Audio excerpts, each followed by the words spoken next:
Bonsoir à tous. Alors, merci pour votre fidélité. On va, Mirza Hachem, parler donc à la fois de la suite du cours d'hier, mais c'est un nouveau cours.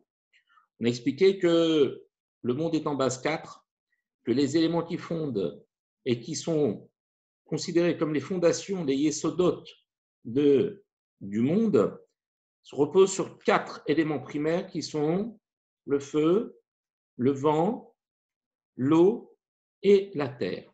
Ces 4 éléments vont être aussi présents dans le spirituel, dans le psychique de l'être humain. Et pour essayer de comprendre,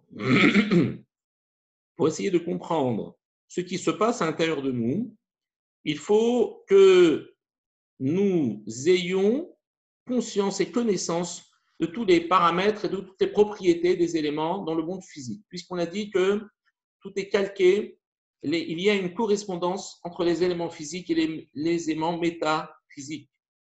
Hier, on a défini le feu comme étant une force qui détruit et comme étant une force ambitieuse qui s'élève. On avait expliqué que dans le bien comme dans le mal, on pouvait exercer cette force, à nous de donner la bonne orientation à notre force. On avait expliqué que le feu peut détruire, certes, peut signifier l'orgueil, peut signifier la colère qui par définition est la volonté de tout détruire. Dans la colère, dans la rage, l'homme détruit tout autour de lui. Dans la gava, l'homme détruit, mais de manière ciblée. C'est-à-dire qu'il veut détruire son entourage pour s'élever lui-même. D'un autre côté, on trouve aussi le feu comme étant une source d'ambition, une source de progression. Cette source de progression, si elle est dans le monde matériel, elle peut être malheureusement associée et travailler en synergie avec l'orgueil, avec la colère, mais si elle est uniquement dans le domaine spirituel, elle est une qualité, puisqu'on a dit que Kinnat Sofrim Tarbe Chorma, la jalousie, la convoitise des Chachamim ne fait qu'augmenter la Chorma. On avait dit que de la même manière que le feu est capable, pour s'élever, de détruire ce support sur lequel il se dresse, par lequel il existe, et on a dit plus on est capable de supprimer, plus on est capable de rabaisser l'objectif que l'on s'est donné, plus on est capable de se hisser au-delà de ce but. Je pourrais traduire ça en un mot ou en une petite phrase. Si un homme veut s'élever dans la vie, il faut qu'il fasse de son but une étape. En fait, toute sa vie, il s'est dirigé vers ce but, et une fois qu'il y arrive, eh bien, ce n'est qu'une étape, et voilà, le voilà reparti dans une nouvelle aventure, car l'étape vient pas éliminer le but, mais en faire un point sur lequel il va se dresser, il va s'élever, il va s'appuyer pour pouvoir s'élever. Aujourd'hui, on va parler du deuxième élément qui s'appelle le rouach. Alors, le rouach se traduit de différentes façons. On peut le traduire par le vent, on peut le traduire par l'esprit, et on peut aussi le traduire par l'âme. En vérité, ces 3 traductions fusionnent, et pour pouvoir comprendre ce que c'est ce koach haruach, c'est-à-dire cette force du vent, de l'esprit ou du souffle de l'air, eh bien, on va, si vous me permettez, j'ai pris des extraits un petit peu choisis du Zohar. Et non, c'est pas ça. Donc, je reviens sur voilà.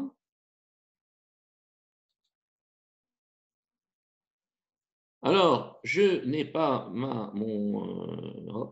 donc je n'ai pas, c'est pas grave, mais on va essayer de s'en souvenir.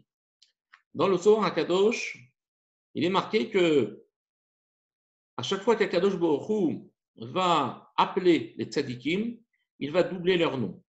Noach, Noach. Il va appeler Abraham, Abraham. Il va appeler Yaakov, Yaakov. Mais lorsqu'il va arriver à Yitzhak, il va lui juste l'appeler Yitzhak. Et le Zohar, dans Parashat Noach, là-bas, nous dit quelle en est la raison. La raison, elle est que les tzadikim vivent avec deux esprits, c'est-à-dire il y a un esprit supérieur, suprême, et un esprit inférieur terrestre. Et que le tzaddik, en fait, c'est quelqu'un qui ne vit jamais séparé de cet esprit. Et ces deux esprits, en fait, c'est une sorte de conduction et de communication entre le haut et le bas. Un tzaddik, c'est quelqu'un qui n'a jamais perdu le contact avec le monde d'en haut.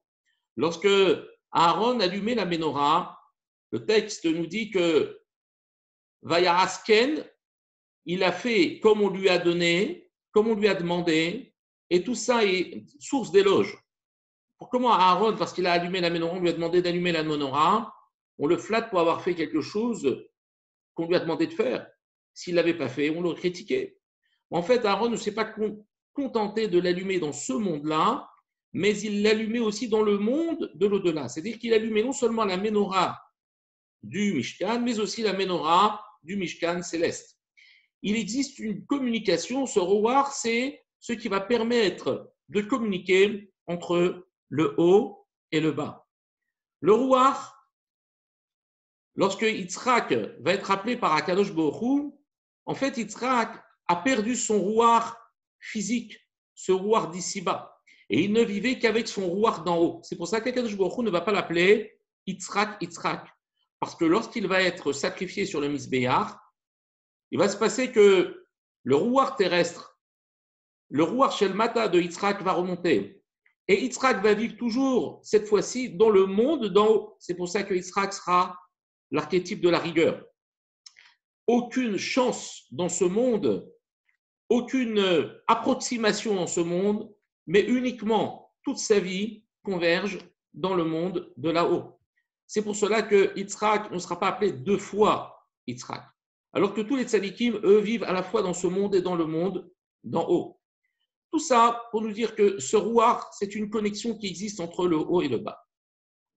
Ça, c'est pour exprimer cette notion qui est en fait comparable à ce qu'on appelle l'esprit. L'esprit, c'est lorsqu'Akadosh Baruch Hu va créer le monde, il va donner au monde un rouar. Veruach Elokim merachefet al pena maïm, le souffle divin planait à la surface de l'eau. Le rouar ici a l'air de nous rappeler que la vie dans ce monde dépend du rouar. La vie dans ce monde dépend du rouar, puisque au tout début de la création, Akadosh Baruch Hu va faire planer un rouar que l'on va qualifier par un esprit, mais qui pourrait être très bien qualifié par une sorte de mouvement. Puisqu'on a dit hier que si le feu est une force destructrice, le vent est une force mobilisatrice. En fait, le vent, c'est la connexion entre des éléments qui sont complètement immobiles. Le vent permet aux fleurs, aux plantes, aux animaux de pouvoir communiquer les uns avec les autres. Le vent n'a pas de direction. Le vent, c'est une force en tant que telle, et c'est une force qui va permettre aux autres yesodot, c'est-à-dire aux autres principes fondamentaux de l'existence, c'est-à-dire le feu, l'eau et la terre, de pouvoir se mouvoir. Je prends le feu, il ne peut se propager que par le mouvement que lui donne le vent, que lui donne l'air. L'eau ne peut faire des vagues que par le biais du vent. La terre ne peut, bouger. Les roches ne peuvent s'éroder que par le biais du vent. Le vent, en fait, c'est un élément qui va s'habiller avec les autres éléments. On verra, Emersa Hachem, comment comprendre ça.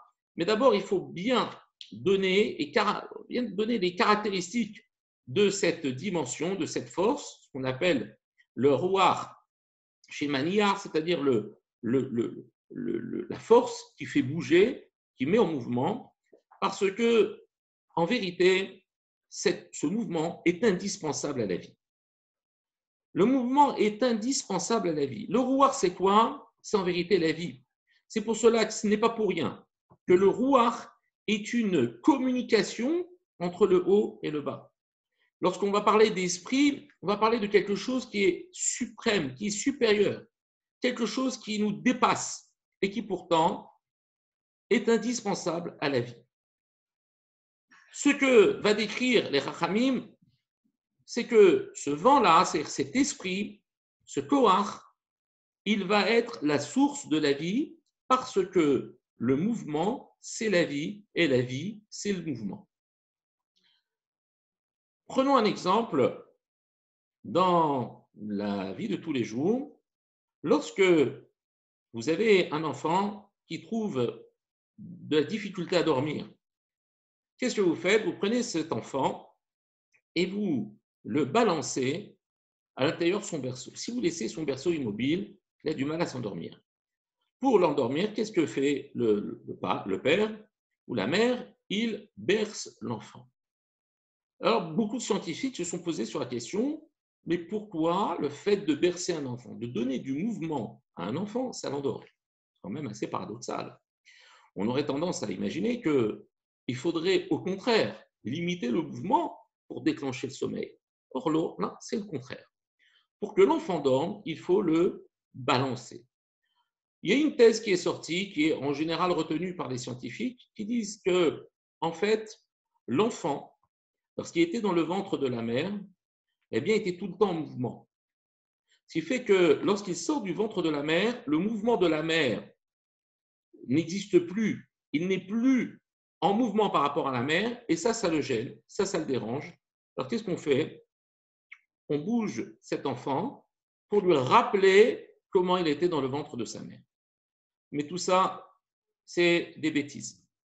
C'est des bêtises parce que la véritable raison de ce besoin, elle vient dans le fait que lorsqu'un homme vit, eh bien, sa vie, elle vient du mouvement. C'est un peu comme si vous mettiez en phase le mouvement intérieur avec un mouvement extérieur. Ce qui dérange, bien souvent, c'est lorsque nous avons un mouvement intérieur qui n'est pas emboîté par un mouvement extérieur. Une personne qui bouillonne à l'intérieur de sa maison parce qu'elle a envie de faire des choses, elle est hyperactive, elle est hyper créative, elle a envie d'avancer, elle a envie de faire, mais elle ne peut pas faire. C'est exactement la situation dans laquelle nous sommes aujourd'hui. Les gens n'ont jamais eu autant envie de bouger que lorsqu'on leur a demandé de rester. Pourquoi? Parce qu'au moment où on reste immobile, on met en évidence ce koach hatnoua, ce koach de mobilisation qui est à l'intérieur de nous. Ce qui va faire que l'homme va se sentir en décalage, en déphasage. Et ça, c'est une souffrance intérieure. C'est pour cela qu'un enfant, bien lorsqu'il a du mal à dormir, c'est parce qu'il y a un contraste entre son mouvement intérieur, qui qualifie sa vie, et le mouvement extérieur, qui est l'immobilité. Lorsqu'on va lui apporter ce mouvement et donc rentrer en phase avec le mouvement intérieur, cet enfant va ressentir un apaisement et ça va lui permettre de dormir. Des scientifiques diront que le mouvement d'avant en arrière, de gauche à droite, etc., vont avoir des effets différents sur le système de sécrétion au niveau cérébral, au niveau des glandes cérébrales. Et donc, il va y avoir en fait des sécrétions d'hormones qui vont être des hormones sédatrices ou d'autres hormones qui vont être excitatrices, etc., etc. Mais en vérité, tout ça n'est que la constatation d'une réaction physique à une réalité psychologique, à une réalité spirituelle. L'homme a besoin de bouger. D'ailleurs, pour qualifier un homme de décédé, on va dire il ne bouge plus. Car le mouvement, c'est la vie par excellence. C'est pour cela que, une fois qu'on a défini cette notion de vie, il faut maintenant, à titre, on va dire, d'exemple, parce qu'il est toujours plus facile de trouver un exemple dans le monde physique pour essayer de comprendre sa réalité dans le monde psychologique ou spirituel. Regardez, Zohar HaKadosh nous dit que le makom ikari du rouar, c'est le lève. C'est-à-dire que l'endroit où va résider le rouar, c'est-à-dire l'esprit, le vent, la vie, le mouvement, tout ça réside dans le cœur. Le Zohar HaKadosh, je vous rappelle, c'est écrit il y a bien longtemps. il y a plus de 2000 ans par Rabbi Shimon Bar Yochai, alav shalom, zchuto tagen alenu. À l'époque, les médecins n'existaient pas. On ne savait pas qui était à la base de la vie. On avait l'impression que tout simplement parce que l'homme respirait, il vivait. Et quand il arrêtait de respirer, il arrêtait de vivre. Mais en vérité, la respiration n'est qu'une conséquence de la vie. Ce n'est pas à l'origine de la vie. Dire que quand un homme respire, il ne fait pas rentrer de l'air. En fait, c'est son système pulmonaire qui va, en élargissant la cage thoracique par un système de mécanismes hyper complexe, va agrandir une sorte de ballon. Et ce ballon, lorsqu'il va s'agrandir, va aspirer de l'air. Mais en fait, nous ne faisons pas rentrer de l'air. On n'a aucune maîtrise sur le fait de rentrer de l'air. C'est simplement nos poumons qui vont s'étirer, qui vont augmenter le volume intérieur et de l'air va passer. Bien, tout le monde pensait que tout passait à travers la respiration. Mais personne ne pouvait savoir parce que jusqu'à ces 50, 60, peut-être 80 dernières années, on ne savait pas que la source de la vie était dans le cœur. On savait qu'on pouvait, en enlevant le cœur, ôter la vie, mais on ne savait pas comment le cœur pouvait être à l'origine de la vie. Les scientifiques se sont un petit peu penchés sur la question. Nous, c'est quelque chose qu'on savait depuis longtemps, puisqu'on a dit que la vie, le rouar, il siégeait dans le cœur. Les scientifiques se sont mis un petit peu à enquêter, à faire des expériences. Ils ont découvert qu'il y a des cellules. Écoutez bien. Pour ceux qui sont dans le corps médical, ce n'est pas une nouveauté, mais pour d'autres, ça peut peut-être nous amener à comprendre un petit peu l'incroyable chose qu'est la vie. Le cœur, c'est un muscle. Très bien. C'est un muscle qui se met à se contracter. Et en se contractant, il est en même temps une poche dans laquelle va se trouver du sang, qui ne doit pas garder trop longtemps, parce que le sang va revenir et risque de mettre en distension le cœur. Il ne faut pas non plus qu'il le rejette trop rapidement, parce qu'il a besoin aussi d'avoir une certaine force d'impulsion pour pouvoir envoyer le sang dans tout le corps. Il faut qu'il y ait des contractions cardiaques extrêmement régulières qui peuvent varier entre 50 pour les contractions, les fréquences les plus basses, jusqu'à 120, 130. C'est, on va dire, les tolérances de l'existence de l'homme. Maintenant, qui fait battre ce cœur? Alors, vous allez me dire, nous sommes tous des ma'aminim, nous sommes tous des croyants, fils de croyants. On nous dit, c'est Dieu. Mais les scientifiques, eux, ils ne croient pas en Dieu. Ou veulent à tout prix avoir un regard cartésien sur la nature. Et ils en sont arrivés où? À trouver l'existence de ce qu'on appelle des cellules cardiaques qui sont les cellules cardionectrices. Ce sont des cellules qui sont auto-excitables. Auto-excitables, écoutez bien ce mot.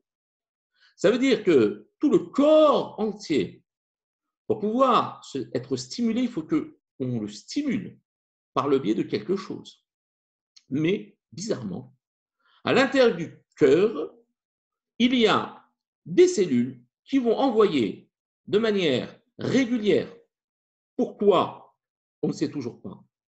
Mais on sait que ces cellules vont s'exciter au niveau électrique pour pouvoir en fait déclencher une impulsion comme une sorte de petit artefact électrique qui va venir exciter les muscles qui, eux, cessent vivre, le muscle cardiaque, il cesse vivre. Il a besoin qu'on le stimule, comme tous les muscles. Vous prenez un muscle, vous mettez une intensité et hop, il va se contracter. La vie de l'homme dépend de ces petites cellules cardionectrices qui vont envoyer de manière régulière une impulsion pour dire au cœur « bat ». Vous savez quelle est la taille de ces cellules cardionectrices? Elles sont environ entre 100 et 150 micromètres. C'est-à-dire, vous prenez un millimètre, vous le divisez en 10, c'est à peu près la taille de ces cellules. Donc déjà, au niveau, on va dire, base de la vie, parce que c'est à partir de là que tout se joue. Ces cellules, elles vont envoyer une impulsion électrique, ça va contracter le cœur va envoyer du sang, le sang va parcourir tout le réseau sanguin, il va se charger en déchets, il va donner de l'oxygène. Enfin, c'est un système extraordinaire. Mais tout ça, ça dépend de quoi? Ça dépend de ces petites cellules. 1/10 de millimètre, ces cellules cardionéctrices. Mais ce n'est pas ces cellules qui envoient le courant. Ce n'est pas au niveau de la cellule elle-même, c'est encore bien en dessous de cette cellule qu'il y a ce qu'on appelle une dépolarisation. Alors, vous allez dire, ce n'est pas un cours de Torah, c'est un cours de médecine, mais c'est important parce que pour essayer de comprendre la vie, il faut déjà avoir cette perception qui est à notre échelle, qui est encore, on va dire, à l'échelle de l'entendement humain. Lorsqu'on m'a parlé de notions qui sont complètement abstraites, des métaphores complètement abstraites, extrêmement difficile de voir à quel point la vie, elle tient, sur quoi elle tient et comment nous devons considérer cette vie. Eh bien, il y a à l'intérieur de cette cellule un mouvement. Vous allez me dire, attendez, la cellule, elle ne bouge pas. Elle est enclenchée à l'intérieur du cœur. Ce sont des cellules qui ne bougent pas. Ça y est, elles sont prises à l'intérieur de toutes les cellules. Il y a parmi ces cellules, il y a des cellules qui, elles, ne sont pas contractiles, qui ne sont pas auto-excitables. Et au milieu de ces cellules, il y a ces petites cellules qui envoient des impulsions. Donc, elles ne bougent pas. Mais pour pouvoir vivre, il faut qu'il y ait un mouvement. Donc, le mouvement, il s'établit où? Il s'établit à l'intérieur de cette tête d'épingle de 1/10 de millimètre par l'intermédiaire de ce qu'on appelle des électrons. Les électrons, ce sont des corps qu'on a essayé de calculer. Et approximativement, on est arrivé à la taille d'un électron, c'est-à-dire le passage d'un électron. Cet électron, ce petit corpuscule énergétique, vous prenez cette cellule, vous la divisez par 1000. De ce résultat, vous le divisez encore par 1000. De ce résultat, vous le divisez encore par 1000. Et le résultat que vous obtenez, vous le divisez par 100. Ça veut dire qu'il y a un rapport de 100 milliards entre l'électron et la cellule. De cette tête d'épingle, vous la divisez par 100 milliards. Voilà l'origine de la vie de l'homme. Ce qui vient nous apprendre quelque chose de fondamental. Est-ce vraiment la structure? Est-ce vraiment la texture qui fait vivre l'homme? Non, c'est le mouvement d'une parcelle, c'est le mouvement d'une particule qui est 100 milliards fois plus petite que la cellule qui elle-même fait 1/10 de millimètre. Tout ça, c'est à l'origine de la contraction du cœur et à l'origine de la vie de l'homme. Pour ça, il faut réaliser à quel point Akadosh Baruch Hu est à la base de tout cela. On ne peut pas imaginer que, comme ça, le monde s'est créé et qu'il y a des cellules qui se sont regardées, qui ont dit, bon, est-ce que toi, tu veux jouer le rôle de la vie ou c'est moi qui joue le rôle de la vie? Alors, elles sont en train de discuter, puis il dit, écoute, toi, tu vas faire les cellules du cœur, moi, je vais faire les cellules contractiles, moi, je vais faire les vaisseaux. Comment le monde en est arrivé là? Comment imaginer une telle harmonisation et tout ça à partir du mouvement d'une particule 100 milliards fois plus petite que la tête d'une épingle, que le 10e d'un millimètre.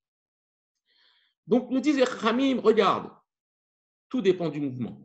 Et peu importe ce qui est en mouvement, ce n'est pas la grosseur de ce qui est en mouvement, c'est quelque chose d'insignifiant à l'échelle humaine. Mais pourtant, c'est ça qui le fait vivre.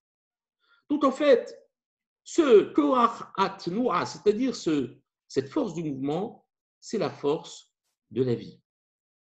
Et la vie, par définition, c'est un échange, c'est un mouvement, c'est ce qu'on appelle un Koach Ratso Vachov, c'est-à-dire un Koach qui va et qui vient. Un Koach, une force qui crée ce qu'on appelle une communication, un mouvement entre les différents éléments. La terre, dit le Maharal, la terre s'appelle Eretz en hébreu. Et le ciel se dit Shamaïm. Il nous dit quelle est la raison profonde de la terminologie de Eretz et Shamaïm. Le mot Eretz, cela veut dire, ça vient de la racine la route, c'est-à-dire courir.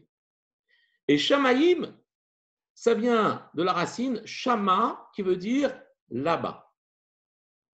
Et lorsqu'Akadosh Baruch Hu a créé le monde, qu'est-ce qu'il a créé? Bara et à Elohim, et à Shamaïm, ve Aretz.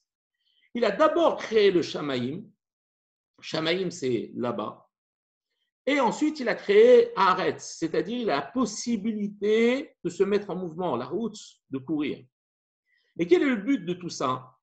C'est de donner au monde la possibilité d'exister. Car c'est vrai qu'il faut du mouvement, mais il faut aussi une direction. Et la direction du monde, c'est quoi? Je cours sur la terre vers les intérêts célestes. C'est uniquement ça qui est à la base de la vie. Si, aujourd'hui, nous prenons cette force dont on a défini au début qu'elle est une force qui n'a pas de sens, qui n'a pas de direction, mais qui ne demande qu'à être gouvernée, qu'à être dirigée, eh bien, dès le début de la Torah nous dit Akadosh Baruch Hu a créé le monde comment? En donnant un sens au mouvement. Courir où? Shama, vers les cieux. Mais d'abord, ce sont les cieux et après, c'est la terre. Ça veut dire que la condition sine qua non de l'existence du monde, elle est d'abord spirituelle avant d'être matérielle ou pseudo-matérielle. Puisqu'on voit à quel point, on va dire, tous les secrets, la clé de l'existence d'un homme, elle se situe dans une particule qui n'est même plus de l'ordre de la matière et qui pourtant est à l'origine de la vie. Alors, on va maintenant, on va dire, un petit peu avancer. D'ailleurs, la planète est toujours en mouvement, tout à fait.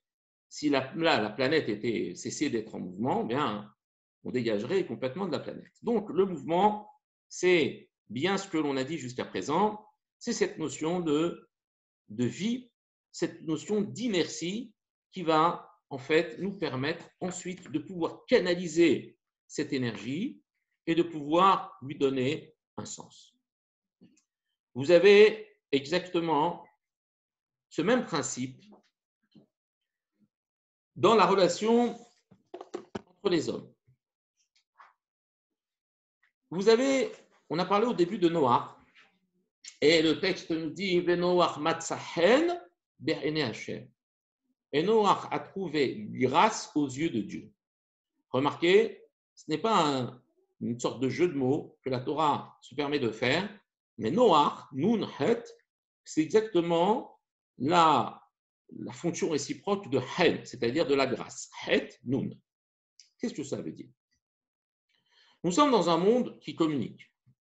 Nous sommes par définition dans un monde où nous devons courir, où l'immobilité est malheureusement source de finalité. C'est une source c'est l'anti-progression. On a besoin de bouger, on a besoin de se mouvoir pour pouvoir vivre. C'est la condition sine qua non.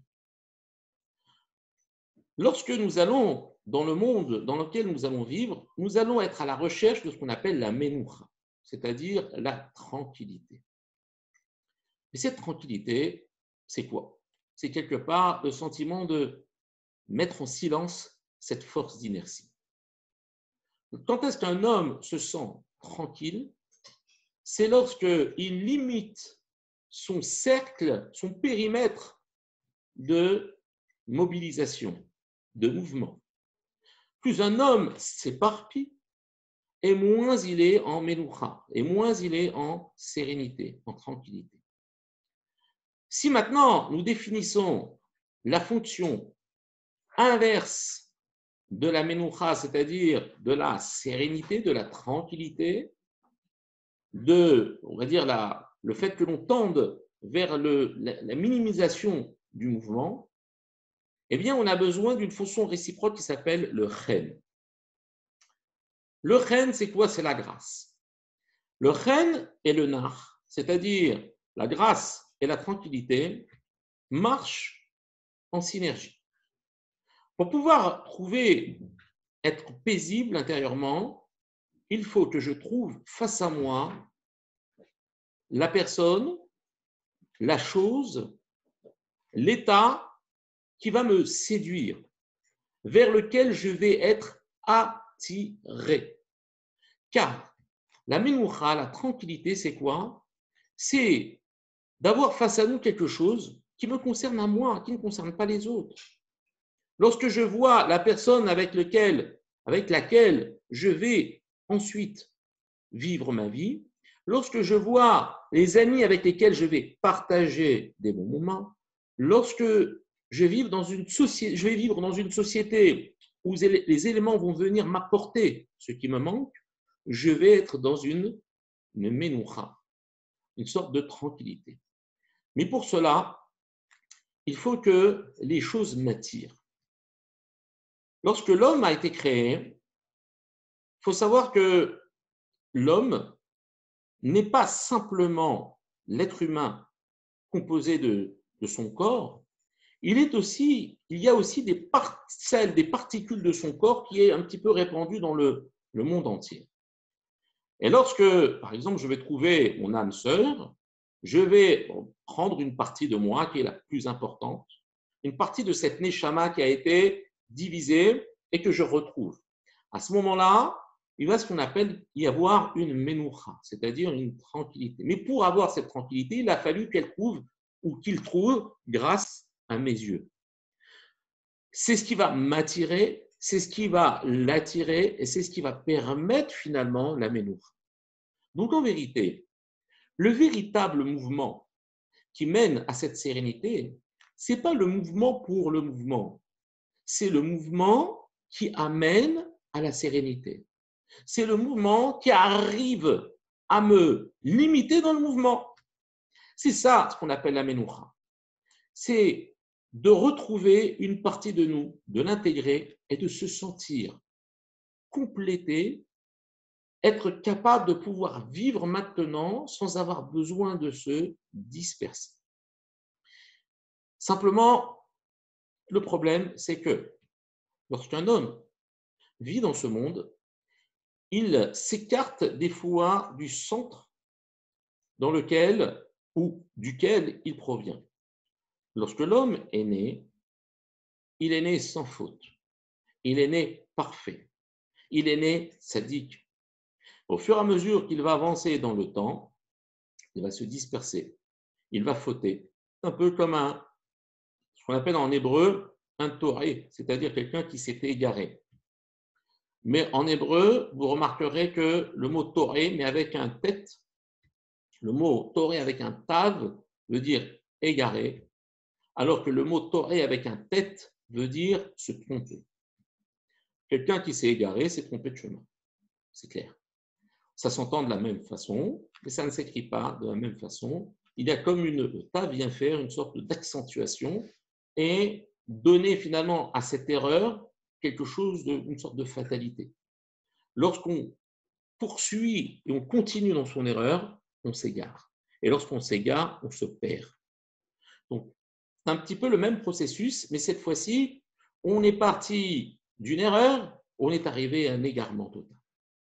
Une fois qu'on est égaré, qu'est-ce qui va se passer?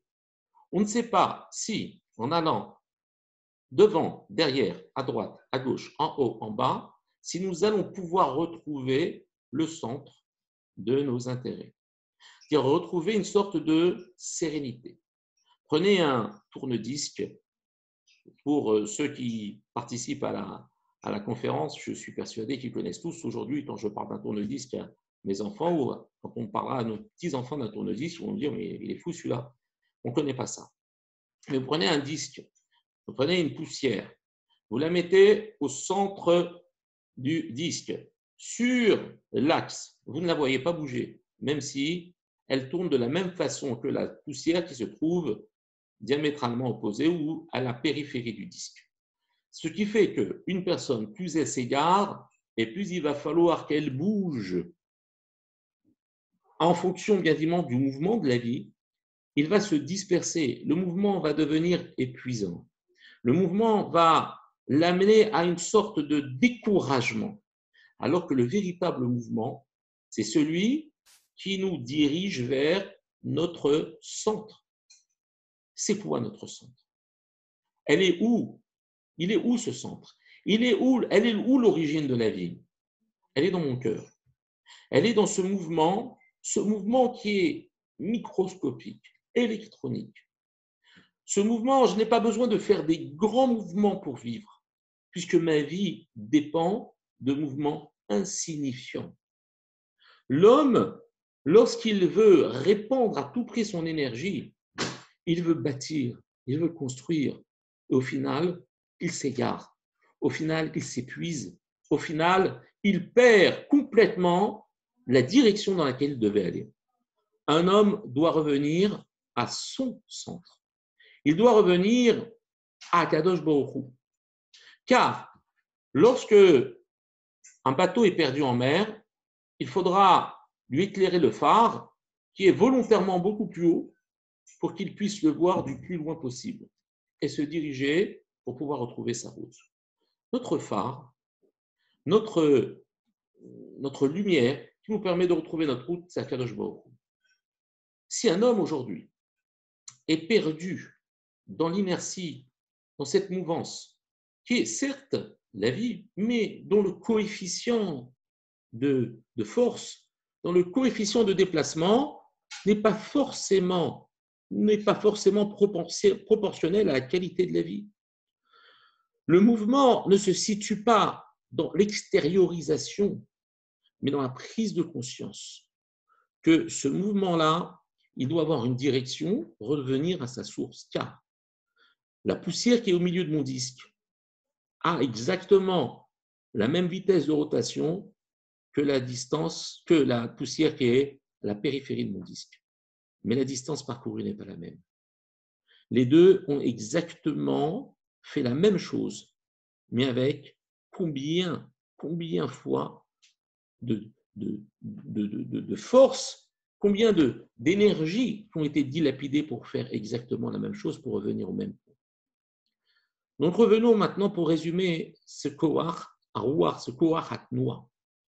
Si on a dit que cette force d'inertie, cette force de mouvement est à l'origine de la vie, il est inutile, voire même stupide, de donner à cette force une amplitude exagérée, une amplitude qui n'est pas justifiée.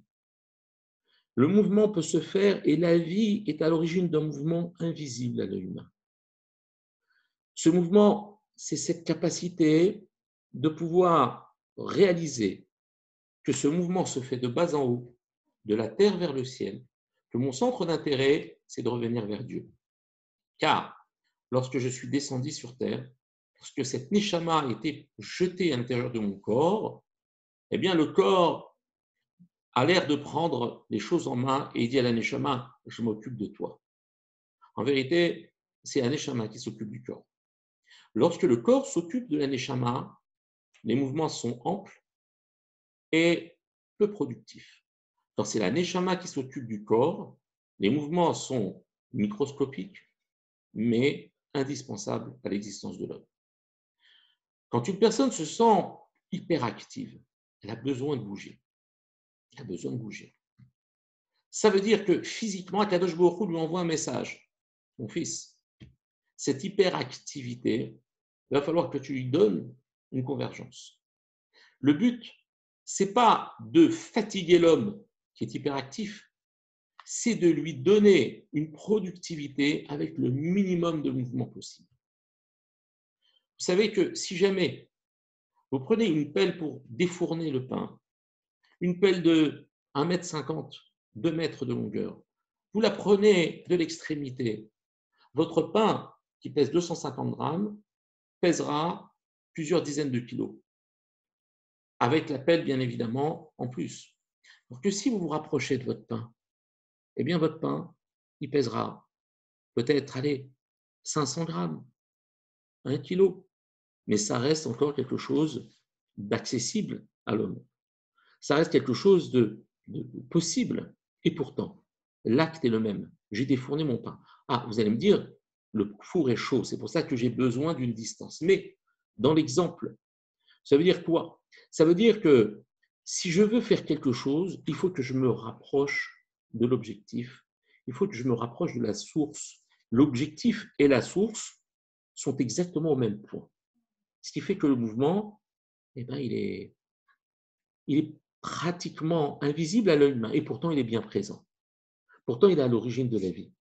Nous avons pour principe de penser que l'objectif est éloigné de la source et que je dois aller chercher cet objectif au péril de ma vie en prenant des risques financiers, des risques physiques.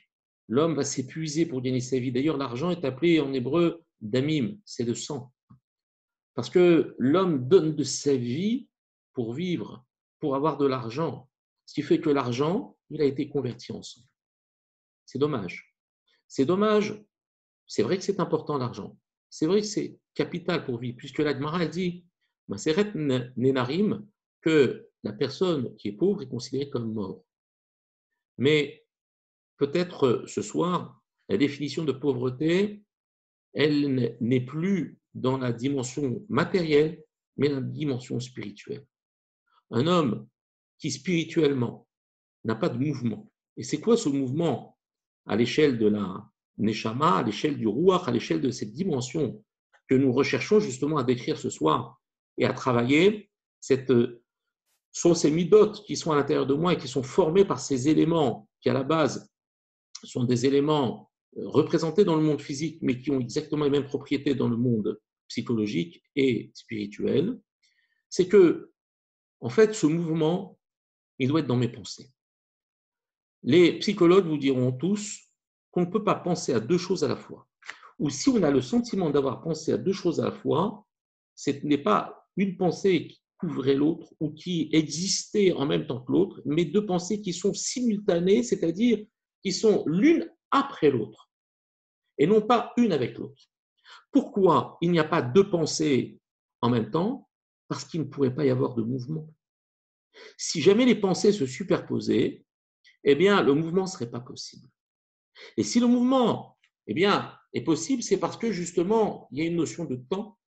Il faut que la pensée première soit juste, on va dire, emboîtée par la deuxième pensée, par la troisième pensée, pour pouvoir donner une inertie. En fait, ce koach harouach, cette pensée, c'est quoi? C'est une succession de moments instantanés, mais qui seront toujours uniques. C'est ça. C'est lorsque l'homme est pauvre en pensée, est pauvre en réflexion, est pauvre en patrimoine spirituel, parce qu'il n'étudie pas la Torah. Parce que son mouvement, bien souvent, vous avez remarqué que les gens vont dire oh, j'ai pas le temps d'étudier la Torah. Pourquoi j'ai pas le temps? Ça veut dire quoi, j'ai pas le temps? Tu as le temps de regarder ton iPhone ou ton téléphone 3-4 heures par jour. Tu as le temps de faire autre chose. Mais bizarrement, quand on parle du monde spirituel, c'est le temps qui devient notre première embûche. Pourquoi c'est notre première embûche? Parce que ce temps, il est dilapidé par l'espace que j'occupe, par le mouvement physique. Et la personne va nous dire, mais je ne peux pas, je cours à droite et à gauche. Première chose que m'ont dit mes élèves, c'est lorsqu'on a voulu monter un Beth Midrash, ils dit mais Shalom, on ne peut pas, on n'a pas le temps, on court à droite et à gauche. Puis justement, si on courait vers le haut, si on donnait à cette hyperactivité un nouveau sens, une nouvelle direction, bien peut-être qu'on n'aurait pas le besoin de courir à droite et à gauche. Si on était capable de retrouver son propre point d'intérêt, ce rouar, cette force qui, elle, je vous le répète, n'a pas de direction, qui ne demande qu'à être canalisée. Bien, si on sait exactement la canaliser, si on sait revenir au point de départ, on n'aura pas besoin de parcourir toute la périphérie du disque pour revenir à notre point de départ. Il suffit simplement de nous rapprocher de l'essentiel, de la Torah, d'Akadosh Baruch Hu. Et aujourd'hui, c'est exactement ce qu'Akadosh Baruch Hu nous demande. Faire une introspection, se retrouver en isolement, empêcher nos mouvements pour que le mouvement intellectuel se mette en route. C'est lui qui est la base de la vie. C'est ce mouvement imperceptible, mais qui est à l'origine de la vie de l'homme. Même physiquement, il est imperceptible. Alors vous imaginez spirituellement combien il est difficile de le percevoir. Et pourtant, il est la base de la vie. Si un homme veut vivre, il faut qu'il se rattache à Kadosh Baruch Hu. Si un homme veut se sentir tranquille, il faut que cette inertie, il la dirige, la canalise pour qu'elle l'amène à ce qu'on appelle cette sérénité, cette menoucha. Il doit y avoir un mouvement, mais pas pour le mouvement lui-même, pas pour bouger, pas pour brasser de l'air, comme l'expression nous dit que quelqu'un qui brasse de l'air, c'est tout simplement quelqu'un qui bouge, mais qui ne fait rien de sa vie. La véritable vie d'un homme, c'est justement de minimiser son mouvement, mais de rester toujours en mouvement, parce que le mouvement, c'est la vie. Je vous remercie de votre attention.